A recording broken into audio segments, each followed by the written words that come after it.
Namo Vishnu Padaya Krishna Prestaya Bhutale Srimate Bhakti Vedanta Swaminiti Namine Namaste Sarasvati Devim Gauravani Pracharine Nirvishesha Shunyavadi Paschatya Deshatarine Bhaja Sri Krishna Chaitanya Prabhu Nityananda Sri Adwaita Gadadara Srivasa Gaura Bhakta Vrinda Hare Krishna Krishna Krishna Hare Hare Hare Rama Rama Rama Hare Hare Om Namo Bhagavate Vasudevaya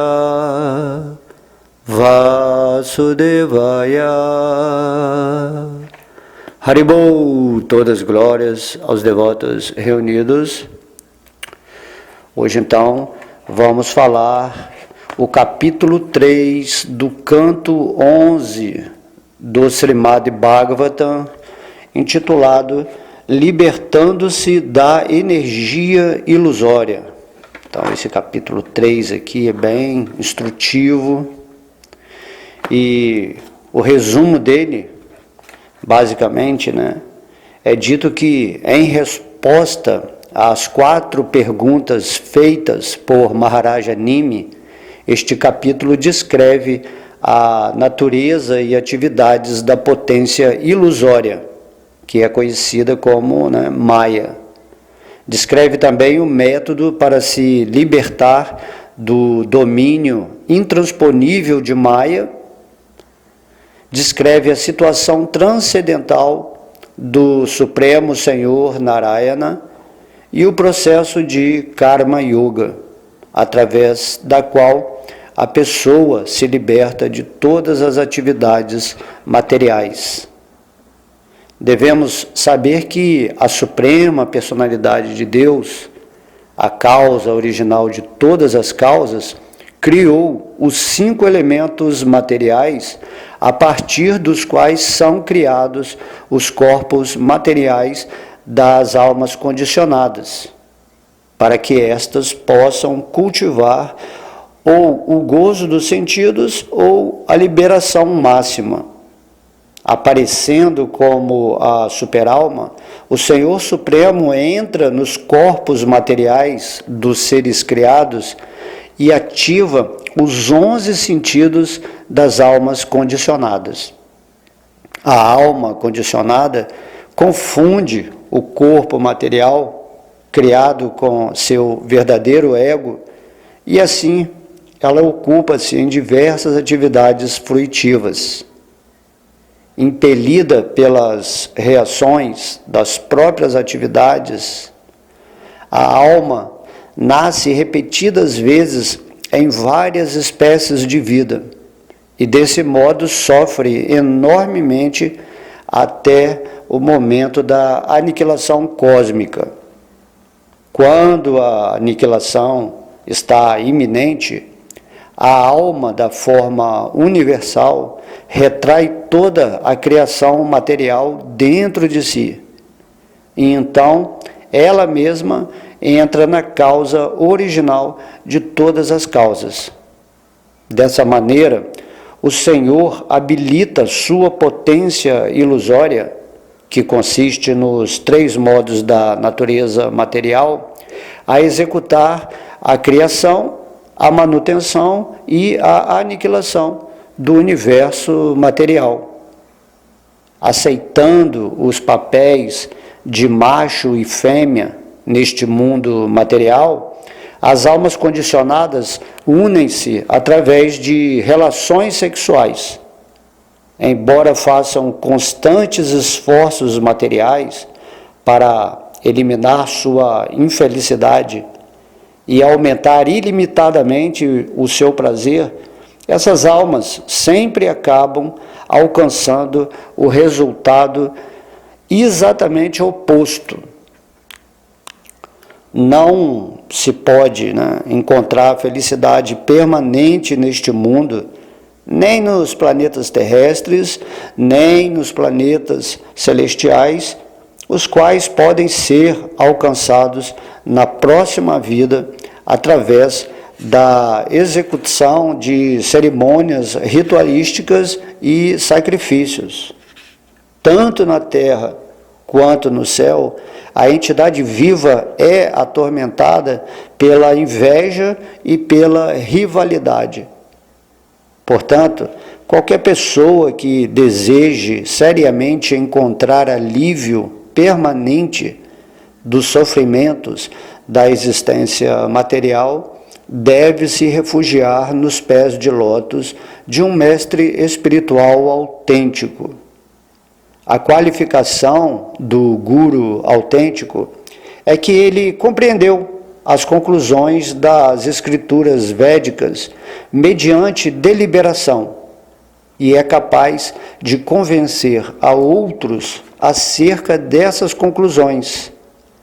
Tais eminentes personalidades que se refugiaram no Deus Supremo, deixando de lado todas as considerações materiais, devem ser aceitas como mestres espirituais autênticos. Aceitando o mestre espiritual autêntico como sua vida e alma, o discípulo submisso deve aprender dele o processo de serviço devocional puro, o qual satisfaz ao Senhor Supremo. Desse modo, seguindo o caminho do serviço devocional, o discípulo, aos poucos, desenvolve todas as boas qualidades.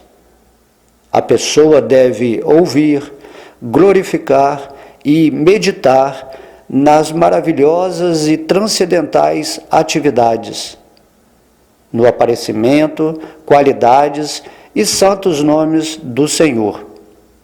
Tudo o que a pessoa considera agradável ou aprazível deve oferecer de imediato ao Senhor Supremo. Mesmo esposa, filhos, lar e o próprio ar vital devem ser todos oferecidos aos pés de lótus da Suprema Personalidade de Deus. Ela deve servir aos outros e também aceitar suas instruções.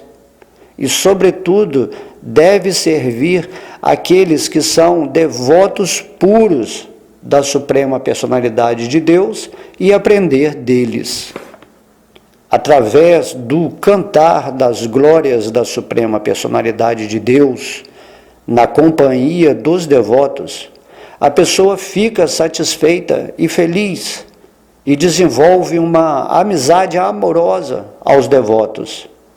Dessa maneira, ela consegue abandonar o gozo dos sentidos materiais, que é a causa de todo o sofrimento.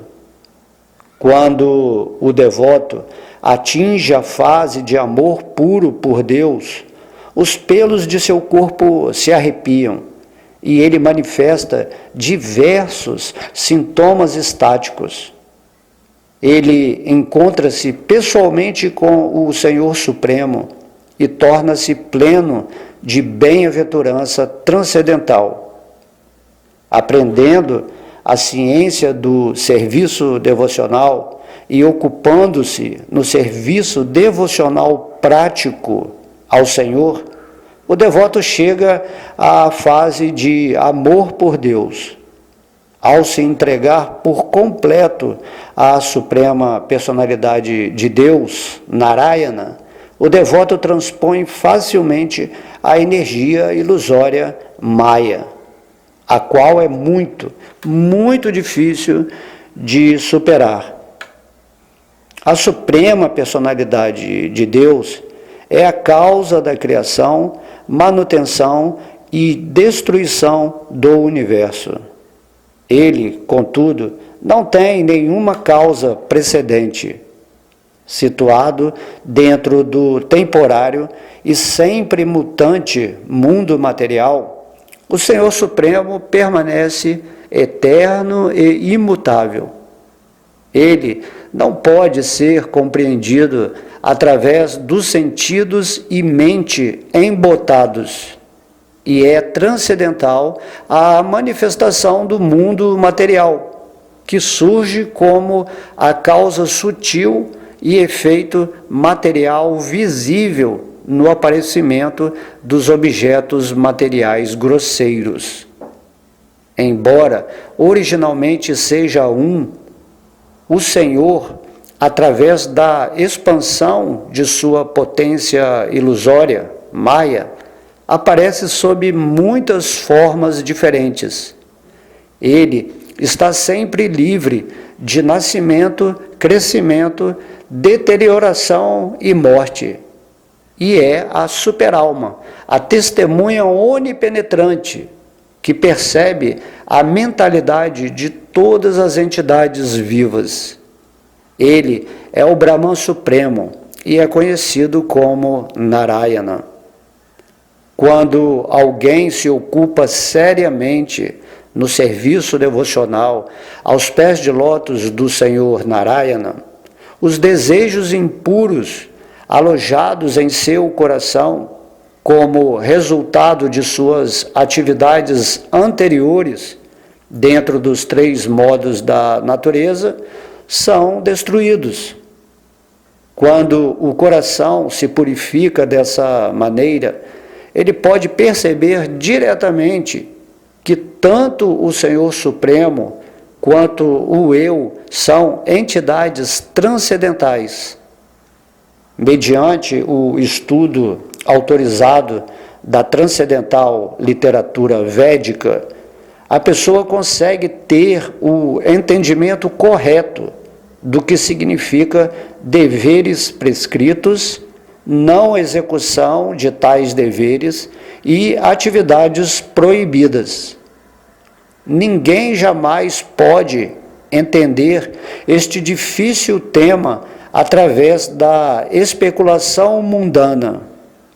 Os preceitos védicos indiretamente conduzem a pessoa ao caminho da liberação última, prescrevendo primeiro as atividades religiosas fruitivas, tal como um pai promete doce a seu filho para que este tome o remédio. Se uma pessoa ignorante, que não conquistou os sentidos materiais, não executar os preceitos védicos, ela de certo se ocupará em atividades pecaminosas e irreligiosas. Assim, sua recompensa será repetidos nascimentos e mortes. Por outro lado, quem executa, sem apego, as atividades reguladas prescritas nos Vedas e oferece o resultado de tal trabalho ao Senhor Supremo, alcança a liberdade completa do cativeiro do trabalho material. Os resultados materiais fruitivos oferecidos nas Escrituras reveladas não são a verdadeira meta do conhecimento védico, senão que se destinam a estimular o interesse do executor. Caso adore o Supremo Senhor Hari, seguindo as regulações encontradas nas escrituras védicas, tais como os tantras, a alma condicionada rapidamente se libertará do cativeiro do falso ego. Ao obter a misericórdia de seu mestre espiritual, que lhe revela os preceitos das escrituras védicas, o devoto adora a suprema personalidade de Deus sob a forma pessoal específica que considera mais atrativa. Desse modo, o devoto rapidamente se liberta de todo o cativeiro material. Então, agora vamos iniciar esse capítulo 3 do canto 11. Aqui no verso 1, o rei Nimi disse: Agora desejamos ouvir-vos falar sobre a potência ilusória da Suprema Personalidade de Deus, Sri Vishnu, a qual confunde até mesmo eminentes místicos. Meus senhores, por favor, explicai-nos este assunto. Embora esteja bebendo o néctar de vossas narrações sobre as glórias da Suprema Personalidade de Deus, ainda não saciei minha sede. Semelhantes descrições nectárias sobre o Senhor e seus devotos são o verdadeiro remédio para as almas condicionadas como eu, que são atormentadas pelas três misérias da existência material. Em resposta, um dos 9 Jogendras, Sri Antakariksha, disse: ó rei de braços poderosos, ativando os elementos materiais, a alma primordial de toda a criação gerou todos os seres vivos em espécies superiores e inferiores, para que estas almas condicionadas pudessem cultivar ou o gozo dos sentidos ou a liberação última, de acordo com o seu desejo. A superalma entra nos corpos materiais dos seres criados. Então ela ativa a mente e sentidos, e assim faz com que as almas condicionadas se aproximem dos 3 modos da natureza material em busca de gozo dos sentidos. O ser vivo individual, que é o mestre do corpo material, ele usa os sentidos materiais que foram ativados pela superalma para tentar desfrutar os objetos dos sentidos, que são constituídos dos 3 modos da natureza. Assim, esse ser vivo individual identifica erroneamente o corpo material criado com o eu eterno e não nascido, e então fica enredado na energia ilusória do Senhor, de modo que, impelida por desejos materiais profundamente arraigados, a entidade viva corporificada ocupa seus órgãos sensoriais ativos em atividades fruitivas. Desse modo, enquanto divaga por todo este mundo, ela experimenta os resultados de suas ações materiais sob a forma de presumível felicidade e sofrimento. Desse modo, a entidade viva condicionada é forçada a experimentar repetidos nascimentos e mortes, impelida pelas reações das próprias atividades. Ela, desamparadamente, divaga de uma situação inauspiciosa para outra, sofrendo desde o momento da criação até a ocasião da aniquilação cósmica.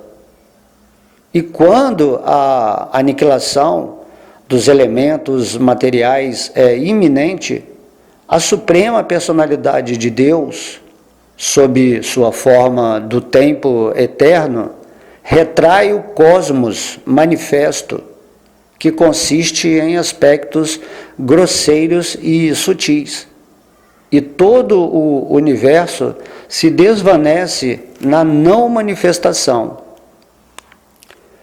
À medida que se aproxima a aniquilação cósmica, ocorre uma terrível seca na Terra durante 100 anos. Por 100 anos, o calor do Sol aumenta pouco a pouco, e seu calor ardente começa a atormentar os 3 mundos. A partir de Patalaloka, eleva-se um fogo que emana da boca do Senhor Sankarsana, Suas chamas lançam-se para cima e, levado por ventos tempestuosos, ele devasta tudo em todas as direções. Conglomerados de nuvens, chamadas Samivartaka, derramarão torrentes de chuva durante 100 anos, jorrando sob a forma de pingos de chuva, do tamanho da tromba de um elefante. Esse aguaceiro fatal inunda todo o universo. Então, Vairagya Brahma, a alma da forma universal, abandona seu corpo universal, ó Rei, e entra na natureza e manifesta sutil, como um fogo que ficou sem combustível. Destituído pelo vento de sua qualidade de aroma, o elemento terra transforma-se em água, e a água, por esse mesmo vento, destituída de seu sabor, funde-se no fogo. Destituído pela escuridão de sua qualidade de forma, o fogo dissolve-se no elemento ar. Ao perder sua qualidade de tato, através da influência do espaço, o ar funde-se nesse espaço. Quando, pela alma suprema, sob a forma do tempo, é destituído de sua qualidade tangível, o espaço funde-se no falso ego, encontrado no modo da ignorância. Meu querido Rei, os sentidos materiais e a inteligência fundem-se no falso ego, encontrado no modo da paixão, do qual eles surgiram. E a mente, junto com os semideuses, funde-se no falso ego, encontrado no modo da bondade.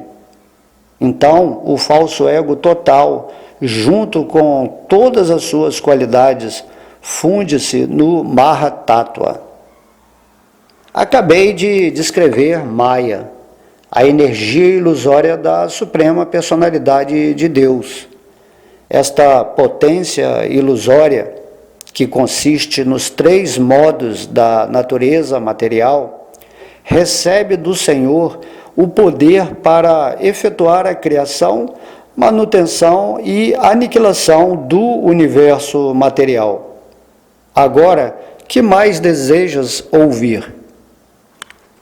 Ao expressar isso, o rei Nime disse: ó grande sábio, por favor, explica como até mesmo um materialista tolo pode transpor a energia ilusória do Senhor Supremo, a qual é intransponível para aqueles que não são autocontrolados. Sri Prabhupada disse: aceitando os papéis de macho e fêmea na sociedade humana, almas condicionadas unem-se através de relações sexuais. Assim, elas fazem constantes esforços materiais para eliminar a infelicidade e aumentar ilimitadamente o prazer. Porém, deve-se notar que elas acabam obtendo o resultado exatamente oposto. Em outras palavras, sua felicidade inevitavelmente se esvai, e à medida que envelhecem, seus desconfortos materiais aumentam. A riqueza é uma fonte perpétua de sofrimento. É muito difícil de adquirir e é a morte virtual para o eu. Que satisfação a pessoa de fato obtém da riqueza? Da mesma maneira como alguém pode obter felicidade definitiva ou permanente de seu dito lar, filhos, parentes e animais domésticos, que são todos mantidos à custa de seu dinheiro ganho a duras penas. Ninguém consegue encontrar felicidade permanente nem nos planetas celestiais, os quais se podem alcançar na vida seguinte através de cerimônias ritualísticas e sacrifícios. Até no paraíso material, a entidade viva se vê perturbada pela rivalidade com pessoas da sua mesma categoria e pela inveja daqueles que são superiores a ela. E como sua permanência no paraíso se acaba quando esgotam as atividades fruitivas piedosas, os habitantes do paraíso são afligidos pelo temor, antecipando a destruição de sua vida celestial. Assim, eles se assemelham a reis que, embora admirados com inveja pelos cidadãos comuns, são constantemente atormentados por reis inimigos e que, portanto, jamais alcançam a verdadeira felicidade. Portanto, qualquer um que deseje seriamente felicidade verdadeira deve buscar um mestre espiritual genuíno e refugiar-se neste mediante a iniciação. A qualificação do guru autêntico é que ele compreendeu as conclusões das Escrituras mediante deliberação e é capaz de convencer os outros acerca dessas conclusões. Semelhantes grandes personalidades que se refugiaram no Deus Supremo, abandonando todas as considerações materiais, devem ser aceitas como mestres espirituais genuínos. Assim, aceitando o mestre espiritual genuíno como sua vida e alma e deidade adorável, o discípulo deve aprender dele o processo de serviço devocional puro. A suprema personalidade de Deus, Hari, a alma de todas as almas, sente-se inclinado a entregar-se a seus devotos puros. Portanto, o discípulo deve aprender do mestre espiritual a servir ao Senhor sem duplicidade e de maneira tão fiel e favorável que o Senhor Supremo, ficando satisfeito, irá oferecer-se ao discípulo fiel. O discípulo sincero deve aprender a afastar a mente de tudo o que é material e, de forma positiva, cultivar a companhia de seu mestre espiritual e outros devotos santos. Ele deve ser misericordioso com aqueles que estão numa posição inferior à dele, cultivar amizade com os que estão no mesmo nível e humildemente servir os que estão numa posição espiritual superior. Desse modo, ele deve aprender a lidar adequadamente com todos os seres vivos. Para servir o mestre espiritual, o discípulo deve aprender a limpeza, austeridade, tolerância, silêncio, estudo do conhecimento védico, simplicidade, celibato, não violência e equanimidade em face das dualidades materiais, tais como calor e frio, felicidade e sofrimento. A pessoa deve praticar meditação, vendo constantemente a si mesma como uma eterna alma espiritual consciente e vendo o Senhor como o controlador absoluto de tudo. Para aprimorar sua meditação, ela deve viver num lugar solitário e abandonar o falso apego a seu lar e parafernália doméstica. Abandonando as decorações do corpo material temporário, ela deve vestir-se com trapos encontrados em lugares repudiados ou com casca de árvores. Desse modo, ela deve aprender a ficar satisfeita em qualquer situação material.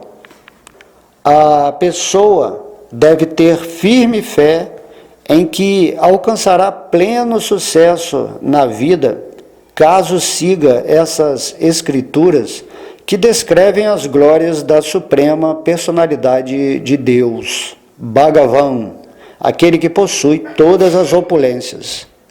Ao mesmo tempo, deve evitar blasfemar outras escrituras.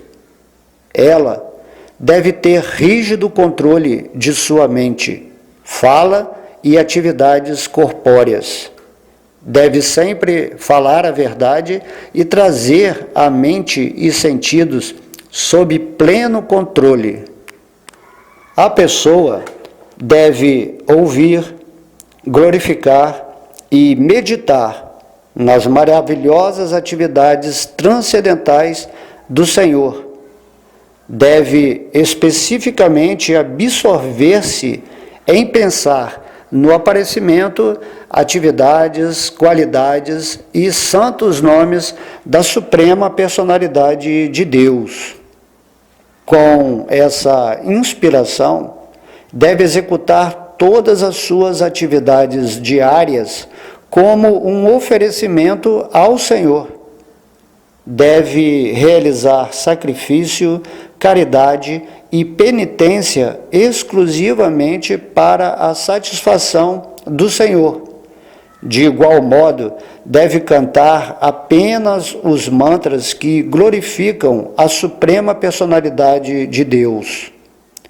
E todas as suas atividades religiosas devem ser executadas como uma oferenda ao Senhor.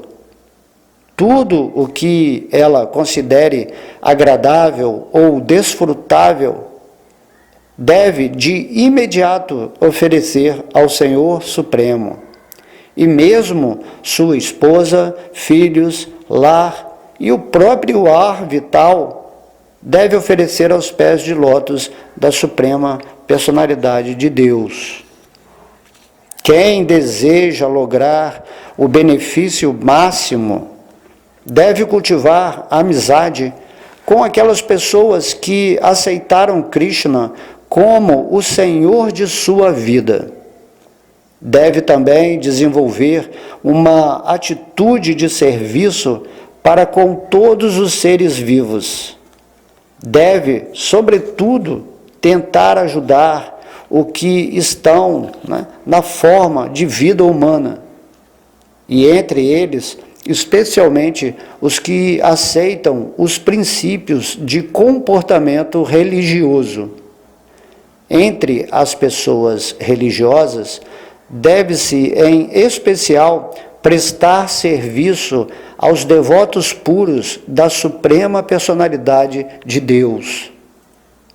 Deve-se aprender a como se relacionar com os devotos do Senhor, reunindo-se com eles para cantar as glórias do Senhor.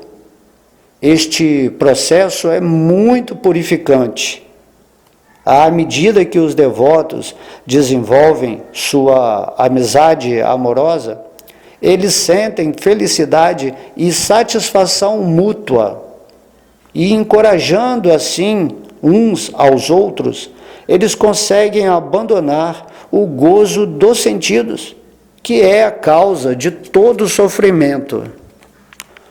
Os devotos do Senhor sempre conversam entre si sobre as glórias da personalidade de Deus. Assim, eles constantemente se lembram do Senhor e fazem uns aos outros lembrarem-se de suas qualidades e passatempos. Dessa maneira, através de sua devoção aos princípios da Bhakti Yoga, os devotos satisfazem a personalidade de Deus, que afasta deles tudo o que é inauspicioso. Estando purificados de todos os impedimentos, os devotos despertam para o amor puro por Deus. E assim, mesmo neste mundo, seus corpos espiritualizados exibem sintomas de êxtase transcendental, tais como arrepio dos pelos do corpo. Tendo atingido o amor por Deus, os devotos às vezes choram alto, absortos em pensar no infalível Senhor. Às vezes eles riem, sentem enorme prazer, falam alto com o Senhor, dançam ou cantam.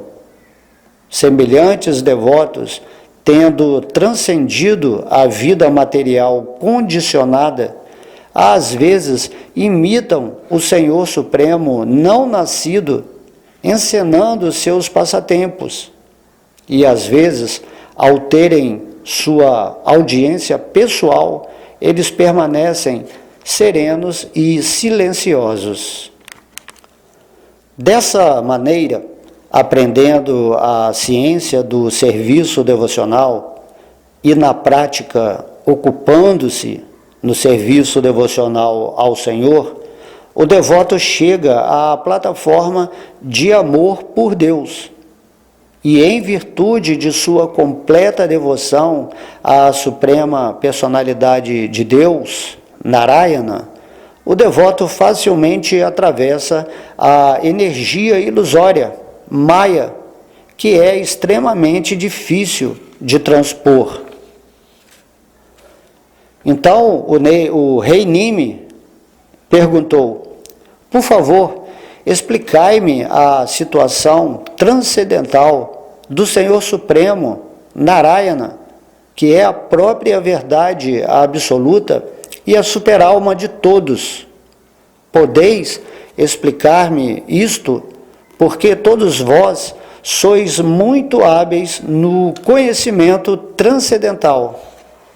Sri Pipalayana disse: a Suprema Personalidade de Deus é a causa da criação, manutenção e destruição deste universo. Ainda assim, ele não tem nenhuma causa anterior. Ele difunde-se nos diversos estados de vigília, sonho e sono profundo inconsciente. E também existe além deles. Entrando no corpo de todo ser vivo, como a superalma, ele anima o corpo, os sentidos, áreas vitais e atividades mentais. E assim, todos os órgãos sutis e grosseiros do corpo começam a funcionar. Meu querido rei, saiba que essa personalidade de Deus é o Supremo. Nem a mente, nem as faculdades da fala, visão, inteligência e ar vital, nem qualquer um dos sentidos são capazes de penetrar nesta verdade suprema.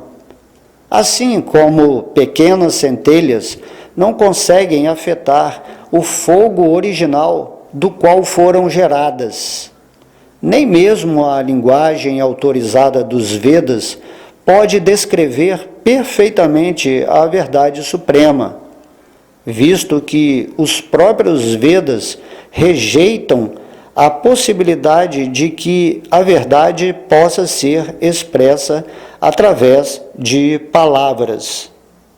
Porém, mediante a referência indireta, o som védico realmente serve como evidência da verdade suprema, já que sem a existência dessa verdade suprema, as diversas restrições encontradas nos Vedas não teriam nenhum propósito último.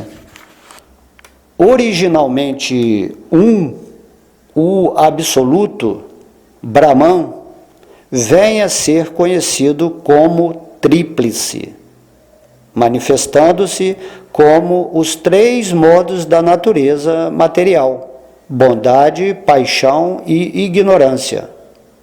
Brahman, a seguir, expande sua potência, e assim o poder de agir e o poder de consciência se manifestam junto com o falso ego, que cobre a identidade do ser vivo condicionado.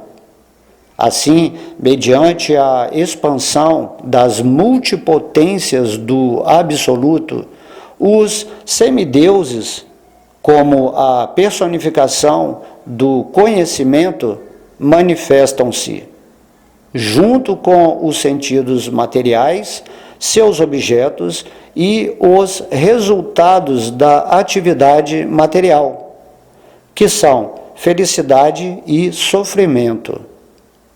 Dessa maneira, a manifestação do mundo material ocorre como a causa sutil e como o efeito material visível no aparecimento dos objetos materiais grosseiros. Brahman, que é a fonte de todas as manifestações grosseiras e sutis, é ao mesmo tempo transcendental a elas, sendo absoluto. Brahman, a alma eterna, nunca nasceu e jamais morrerá. Tampouco ele cresce ou definha. Essa alma espiritual é de fato o conhecedor da juventude, maturidade e morte do corpo material. Pode-se entender, então, que a alma é consciência pura, existente em toda a parte, em todas as ocasiões e jamais é destruída.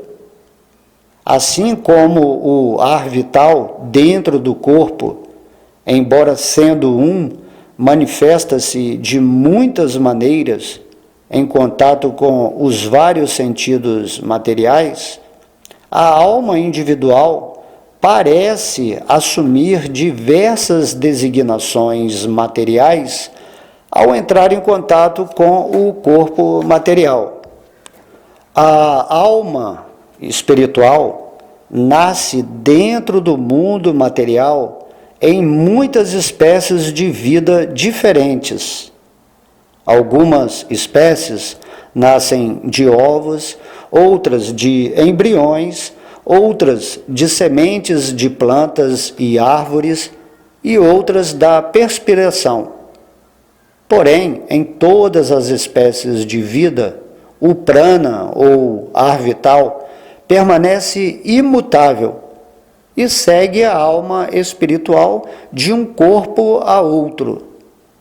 Da mesma maneira, a alma espiritual é eternamente a mesma, apesar de sua condição de vida material. Temos experiência prática disso. Quando estamos absortos em sono profundo, sem sonhar, os sentidos materiais tornam-se inativos e até mesmo a mente e o falso ego fundem-se numa condição dormente. Mas, embora os sentidos, a mente e o falso ego estejam inativos, a pessoa, ao acordar, lembra-se de que ela, a alma, estava dormindo tranquilamente. Quando alguém se ocupa seriamente no serviço devocional à personalidade de Deus, fixando os pés de lótus do Senhor em seu coração como a única meta da vida, ele pode destruir os inúmeros desejos impuros alojados no coração como resultado de seu trabalho fruitivo anterior dentro dos três modos da natureza material. Quando o coração se purifica dessa maneira, pode-se perceber diretamente que tanto o Senhor Supremo quanto o próprio eu são entidades transcendentais. Assim, a pessoa se torna perfeita em compreensão espiritual através da experiência direta. Assim como alguém pode ter experiência direta do brilho do sol através de uma visão normal e saudável. Então, novamente, o rei Nime disse: ó grandes sábios, por favor, explicai-nos o processo de Karma Yoga. Purificada por este processo de dedicar seu trabalho prático ao Supremo, a pessoa pode livrar-se muito rapidamente de todas as atividades materiais, mesmo nesta vida, e assim desfrutar a vida pura na plataforma transcendental. Certa vez, no passado, na presença de meu pai, Maharaja Ikshvaku, apresentei uma questão semelhante a 4 grandes sábios que eram filhos do Senhor Brahma. Mas eles não responderam à minha pergunta. Por favor, explicai-me o motivo.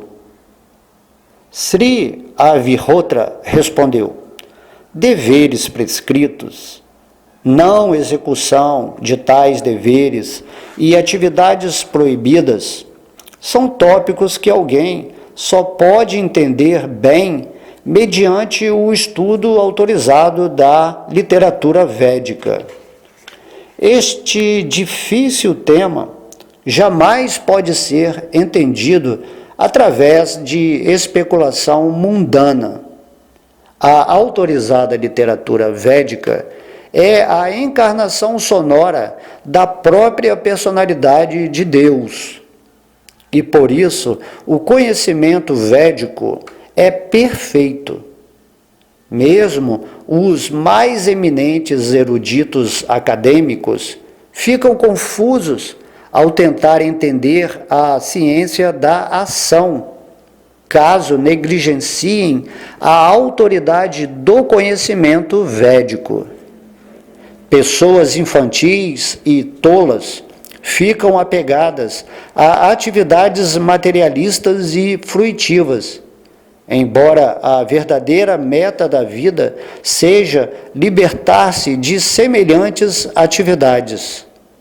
Portanto, descrevendo primeiro as atividades religiosas fruitivas, os preceitos védicos indiretamente as conduzem ao caminho da liberação última, assim como um pai promete doce a seu filho para que este tome o remédio.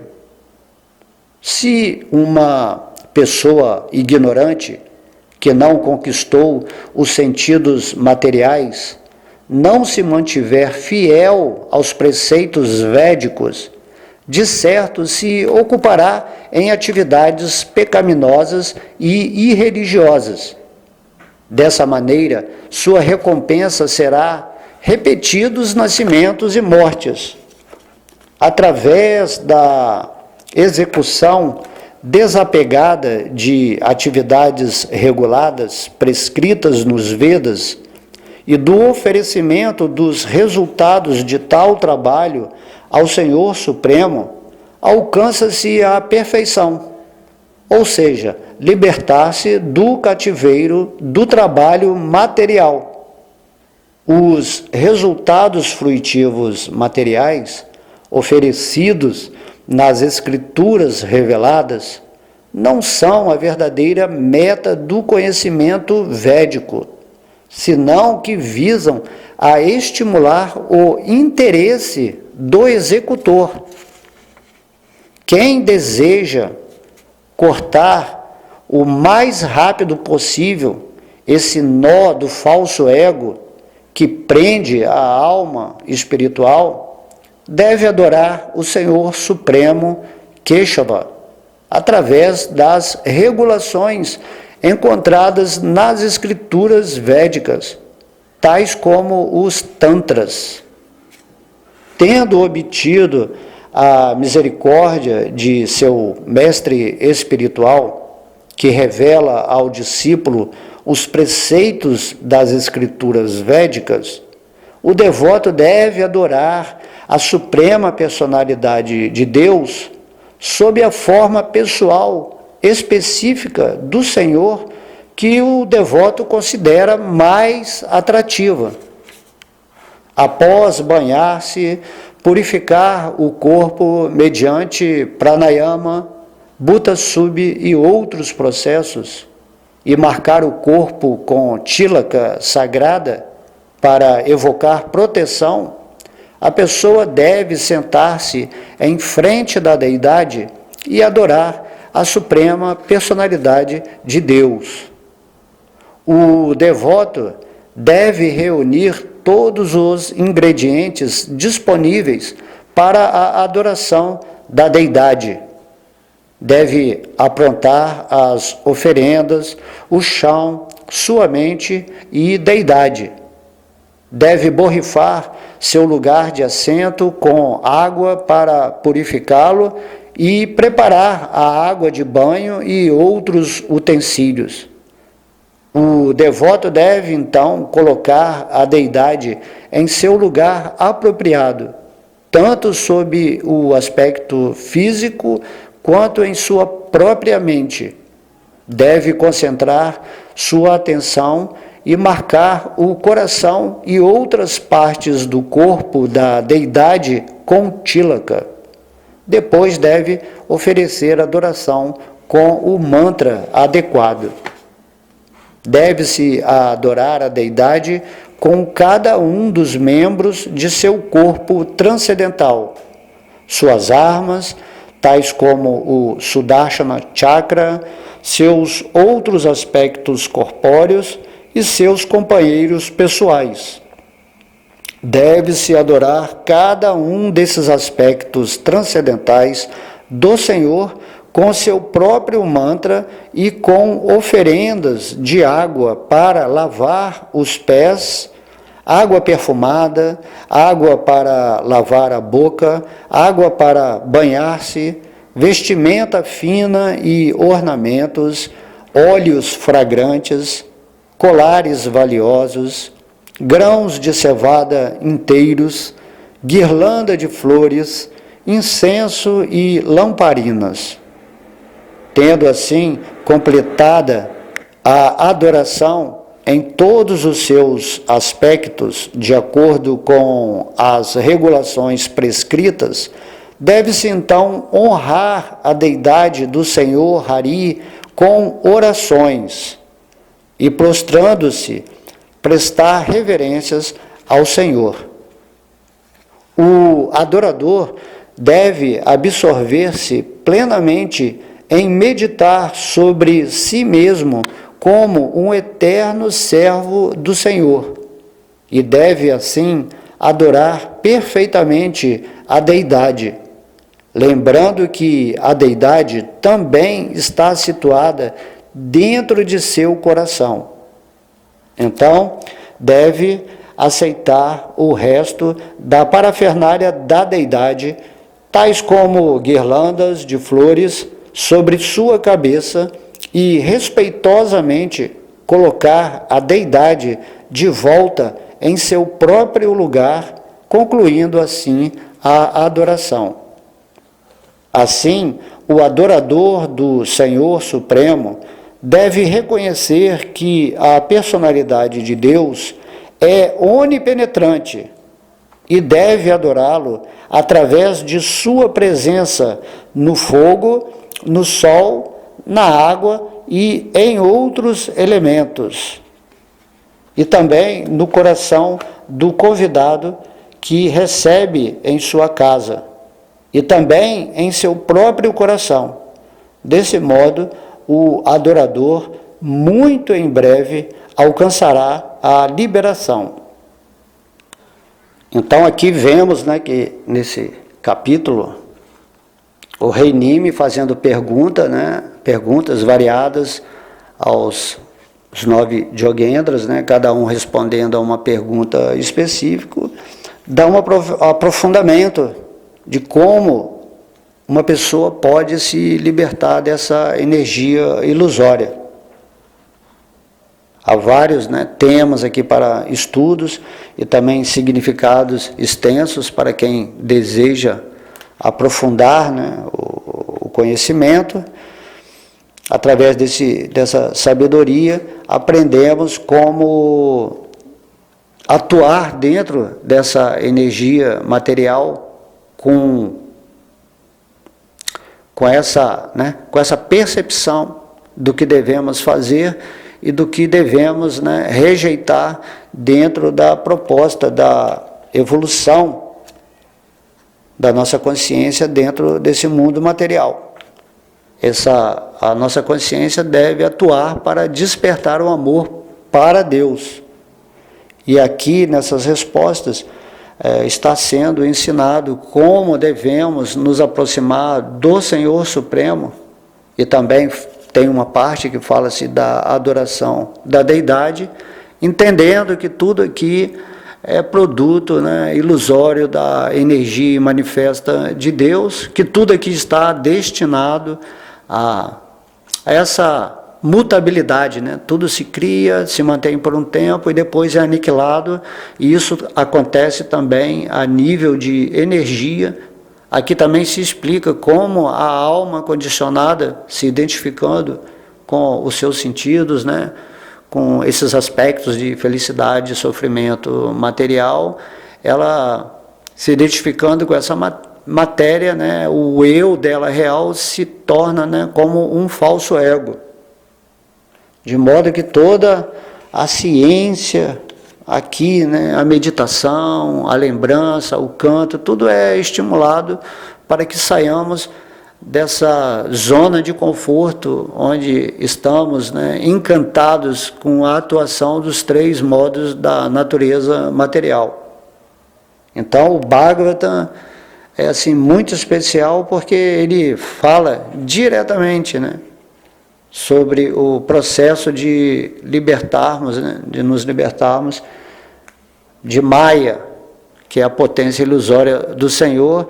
E aqui também fala que os rituais, os deveres não são o propósito em si, mas uma forma de manter a nossa mente ocupada, para não ficar desviada de Deus nos assuntos materialistas ou mundanos, mas que não é o propósito em si. O propósito é atingir esse amor a Deus, a Krishna, e quando chegamos nesse ponto de consciência, nos tornamos devotos, qualificados para levar essa mensagem ao mundo, esse conhecimento do Srimad Bhagavatam, que é considerado a escritura mais elevada do universo, nesse sentido que está mostrando diretamente a suprema personalidade de Deus e como devemos fazer para nos aproximar de seus pés de lótus através de uma metodologia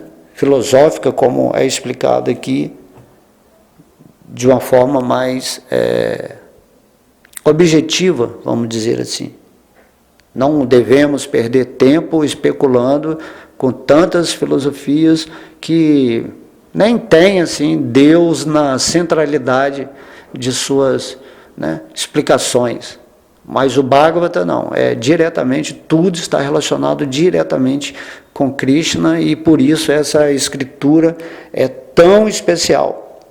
Então, nesse capítulo 3 do canto 11, recebemos bastante informação para meditar seriamente e dentro dessa compreensão do que é a alma, de como é Deus, de como os nossos sentidos, a nossa mente, o nosso corpo, tudo isso é ativado pela presença de Deus em nosso interno, e daí vivemos as nossas experiências e aos poucos Krishna vai tentando nos levar de volta para o mundo espiritual, nos ensinando, né, nesse mundo aqui, como funciona essa máquina biológica, que é a forma humana onde estamos atualmente, e essa forma humana, através da sua inteligência, deve absorver esse conhecimento, né, meditar nesses versos que foram falados agora. Então vamos ver que a nossa mente começa a se purificar, o nosso coração começa a se derreter quando entendemos que estamos seguros que a Krishna está presente em nosso coração e que a partir do momento que nos tornamos, né, Bhakti Yogis, devotos amáveis do Senhor, somos conduzidos perfeitamente nesse mundo material para nos libertarmos. A partir do momento que conhecemos a filosofia sobre Deus, né, e realizamos essa verdade de Deus em nosso coração através da prática espiritual e do conhecimento, né, que nos leva a autoconhecimento, nos libertamos facilmente desse mundo. Então, a prática espiritual é realmente você estar sempre consciente do que você é. Tentar não esquecer que você é um servo eterno, amoroso de Krishna, e lembrar que Krishna está no seu coração, que ele está no mundo espiritual, e que devemos sempre lembrar, né, de seus passatempos, de seus nomes, de suas qualidades, suas energias. E isso é, né, serviço devocional. Está ocupado em serviço ao divino, levando essa mensagem para as outras pessoas e também oferecendo a nossa vida, ou tudo que acontece na nossa vida, dos nossos pensamentos, nas nossas emoções, sempre está oferecendo isso para Krishna, entendendo que ele é que está nos permitindo, né, pensar, sentir, agir, interagir com essa energia material. Porém, quando fazemos isso conscientes de Krishna, isso aí é ação no modo transcendental. E os deveres prescritos são exatamente essas ações conscientes de Deus, em que não ficamos presos, né, nesse ciclo de repetidos nascimentos e mortes, porque esquecemos da nossa posição original. Esse terceiro capítulo vem exatamente a explicar tudo isso, e por isso o título dele é Libertando-se da Energia Ilusória. Ok? Então espero que vocês tenham gostado, espero que vocês ouçam novamente, né? Estou narrando aqui diretamente todos os versos. Como eu disse, há significado para cada verso. Se você se interessar por algum em particular, leia o significado. Mas já está bem direto e colocado pelos versos, né? Senão iríamos nos alongar muito aqui nas aulas. Ok? Então, muita luz no coração de todos vocês. Que Deus abençoe, né, os estudos, as práticas, o entusiasmo, o canto do nome de Deus, que tudo seja positivo na vida de todos vocês. E amanhã vamos, né, fazer a próxima aula, até terminar todo o Bhagavatam conforme a agenda, né, que estamos fazendo para esse ano de 2020. Todas as glórias são a Sri Sri Radha Krishna Gauranitai, todas as glórias são ao santo nome, todas as glórias são a Srila Prabhupada, todas as glórias são aos devotos reunidos. Haribol.